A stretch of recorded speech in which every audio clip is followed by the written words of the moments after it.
Hi friends, आपका हमारे YouTube channel में स्वागत है। आज मैं आपके लिए लाया हूँ सामान्य विज्ञान के महत्वपूर्ण प्रश्न।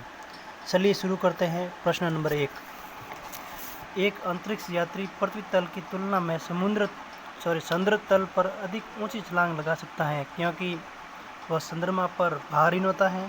चंद्रमा पर कोई वातावरण नहीं है। चंद्र तल पर गुरुत्वाकर्षण बल पृथ्वी तल की तुलना में अत्यल्प है या चंद्रमा पृथ्वी से छोटा है। तो इसका आंसर है चंद्र तल पर गुरुत्वाकर्षण बल पृथ्वी की तुलना में अत्यल्प है क्योंकि चंद्रमा गुरुत्वाकर्षण बल का मान पृथ्वी का 1/6 हो जाता है। अतः एक अंतरिक्ष यात्री पृथ्वी की तुलना में चंद्र तल पर अधिक ऊंची छलांग लगा सकता है। तो चलिए क्वेश्चन नंबर 2 की ओर। आपका दूसरा क्वेश्चन है 2 किलोग्राम तथा 4 किलोग्राम के दो पिंड क्रमशः ए और बी हैं। 100 मीटर की ऊंचाई से ये पिंड एक साथ गिराए जाते हैं। ऑप्शन नंबर ए है धरातल पर बी से पहले पहुंचेगा ए, धरातल पर ए से पहले पहुंचेगा बी, ए और बी दोनों एक साथ पृथ्वी पर पहुंचेंगे या इनमें से कोई नहीं। तो आपका दोस्तों राइट आंसर होगा ए और बी दोनों एक साथ पृथ्वी पर पहुंचेंगे क्योंकि निर्वात में गिराए गए पिंड का वेग द्रव्यमान पर निर्भर नहीं करता है बल्कि पिंड मुक्त वेग से गिरता है। चलो दोस्तों, आपका क्वेश्चन नंबर तीसरा है कोई साइकिल सवार किसी मोड़ में घूमता है तो बाहर की ओर झुकता है, आगे की ओर झुकता है, भीतर की ओर झुकता है या बिल्कुल नहीं झुकता। तो दोस्तों आपका आंसर होगा भीतर की ओर झुकता है क्योंकि यदि कोई साइकिल सवार किसी मोड़ में घूमता है तो वह भीतर की ओर झुकता है तथा अपनी गति कम कर लेता है जिससे वह अभिकेंद्रीय बल से अपने भार को संतुलित कर सके और गिरने से बच सके। आपका चौथा क्वेश्चन है एक उड़ते हुए सिक्के की प्रति सेकंड घूर्णन किससे मापी जाती है। ऑप्शन नंबर ए बैरोमीटर से, ऑप्शन नंबर बी एनीमोमीटर से, ऑप्शन नंबर सी हाइग्रोमीटर से, ऑप्शन नंबर डी स्ट्रोबोस्कोप से। तो दोस्तों आप भी प्रश्न के जो आंसर हैं जो कमेंट में करते रहिए। तो इसका आपका आंसर होगा डी स्ट्रोबोस्कोप। वो दोस्तों क्योंकि एक उड़ते हुए सिक्के की प्रति सेकंड घूर्णन स्ट्रोबोस्कोप के द्वारा मापी जाती है। बैरोमीटर के द्वारा वायुमंडलीय दाब मापा जाता है, एनीमोमीटर के द्वारा वायु का वेग मापा जाता है तथा हाइग्रोमीटर द्वारा वायुमंडल की आर्द्रता मापी जाती है। चलो दोस्तों, आपके प्रश्न नंबर 5 है पिंड का भार शून्य नहीं होगा पृथ्वी के केंद्र पर, स्वतंत्र गिरने के दौरान, अंतराग्राहिक अंतरिक्ष में या किसी घर्षणहीन सतह पर।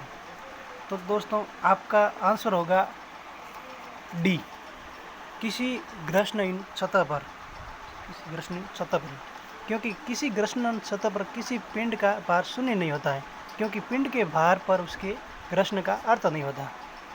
चलो अपने क्वेश्चन नंबर 6 की ओर। आपका छठा क्वेश्चन है रॉकेट डैश के सिद्धांत पर कार्य करता है, ऊर्जा संरक्षण के या बर्नौली प्रमेय के, एवोगाद्रो परिकल्पना के या संवेग संरक्षण के। तो दोस्तों आपका इसमें राइट आंसर होगा संवेग संरक्षण के द्वारा। वो क्योंकि रॉकेट संवेग संरक्षण के सिद्धांत पर कार्य करता है। रॉकेट से गैसें अत्यधिक वेग से पीछे की ओर निकलती हैं तथा रॉकेट को आगे की ओर उठने के लिए आवश्यक संवेग प्रदान करती हैं। आपका 7वां क्वेश्चन है जूल निम्नलिखित की इकाई है, ऊर्जा, बल, दबाव या तापमान। तो आपका इसमें राइट आंसर ए होगा ऊर्जा, क्योंकि जूल ऊर्जा की इकाई है जबकि बल की इकाई न्यूटन और दाब की इकाई न्यूटन बटा मीटर स्क्वायर तथा तापमान की इकाई सेल्सियस डिग्री है। प्रश्न नंबर आपका 8 प्रकाश वर्ष किसका एकक है, समय, दूरी, वेग या इनमें से कोई नहीं। तो दोस्तों इसका आपका राइट आंसर होगा दूरी। प्रकाश वर्ष दूरी का एकक है। प्रकाश वर्ष द्वारा एक वर्ष में तय की गई दूरी को एक प्रकाश वर्ष कहते हैं। आपका क्वेश्चन है नमा, विद्युत मोटर में विद्युत ऊर्जा किस ऊर्जा में रूपांतरित होती है? गतिज ऊर्जा में, यांत्रिक ऊर्जा में, स्थितिज ऊर्जा में, या इनमें से कोई नहीं? तो दोस्तों आपका राइट आंसर होगा यांत्रिक ऊर्जा में, यांत्रिक ऊर्जा में, क्योंकि विद्युत मोटर में विद्युत ऊर्जा का रूपांतर यांत्रिक ऊर्जा में होता है। ये ऊर्जा रूपांतर के सिद्धांत पर आधारित है। अगला क्वेश्चन आपका है, भारत द्वारा प्रक्षेपित प्रथम उपग्रह हैं भास्कर, वरुण, आर्यभट्ट या अग्नि? तो इसमें आपका राइट आंसर है दोस्तों वो है सी, आर्यभट्ट। प्रथम भारतीय उपग्रह आर्यभट्ट को 19 अप्रैल 1975 को पूर्व सोवियत संघ के बैकानूर अंतरिक्ष केंद्र के इंटर कॉस्मोस प्रक्षेपण यान द्वारा पृथ्वी के निकटवर्ती कक्षा में 594 किमी की ऊंचाई पर सफलतापूर्वक स्थापित किया गया था।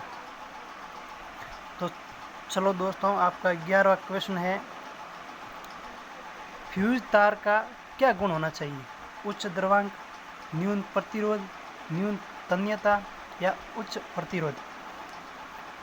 तो आपका राइट आंसर होगा उच्च प्रतिरोध। क्योंकि फ्यूज तार सामान्य तांबा, टिन या सीसा के मिश्रण का बना होता है। इसका गलनांक कम तथा प्रतिरोध उच्च होता है। चलो आपका अगला क्वेश्चन है, धुएं के पार देखने पर वस्तुएं हिलती दिखाई देने का कारण है? अपवर्तन, परावर्तन, पूर्ण आंतरिक परावर्तन या प्रकीर्ण? तो आपका इसमें राइट आंसर होगा अपवर्तन।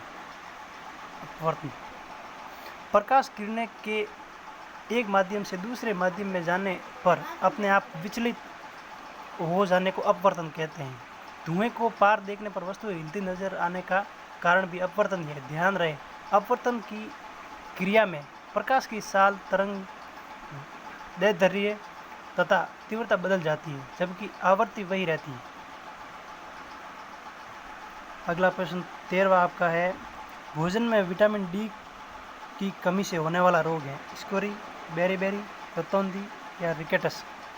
इसका आपका राइट आंसर होगा चौथा, रिकेटस। स्कोरी रोग विटामिन सी की कमी से होता है, बेरीबेरी विटामिन बी की कमी से होता है, रतौंधी विटामिन ए की कमी से होता है तथा रिकेट्स रोग विटामिन डी की कमी से होता है। अगला आपका क्वेश्चन होगा, कोयला की खानों में विस्फोट के लिए मुख्य उत्तरदायी गैस है? एसिटिलीन, कार्बन मोनोऑक्साइड, हाइड्रोजन या मीथेन? तो दोस्तों आपका राइट आंसर होगा मीथेन गैस, क्योंकि मीथेन गैस ही।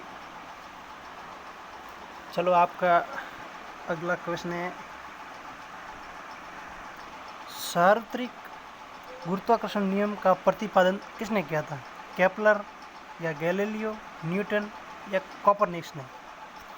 तो आपका राइट आंसर तीसरा है, जो है न्यूटन। न्यूटन ने किया था। सार्वत्रिक गुरुत्वाकर्षण का नियम का प्रतिपादन न्यूटन ने सन 1686 में उसने बताया कि विश्व में पदार्थ का प्रत्येक कण प्रत्येक दूसरे कण को अपनी ओर आकर्षित करता है। इस सर्वव्यापी आकर्षक बल को गुरुत्वाकर्षण बल कहते हैं। न्यूटन ने इस नियम को 1687 में अपनी पुस्तक प्रिंसिपिया में प्रकाशित किया था। तो दोस्तों अपना अगला क्वेश्चन है, किस माह में पृथ्वी एवं सूर्य की दूरी सर्वाधिक होती है? अगस्त, दिसंबर, जुलाई या मार्च? दोस्तों इसका राइट आंसर होगा जुलाई में। अगला क्वेश्चन है हमारा, कौन सा जीवाणु जनित या बैक्टीरिया रोग नहीं है? डिप्थीरिया, निमोनिया, कोड या पोलियो? तो इसका राइट आंसर होगा दोस्तों पोलियो। ये जीवाणु जनित या बैक्टीरिया रोग नहीं है। 18वां प्रश्न आपका है, जो इस प्रकार है, पृथ्वी के पृष्ठ से पलायन वेग का मान किलोमीटर बटा सेकंड में लगभग कितना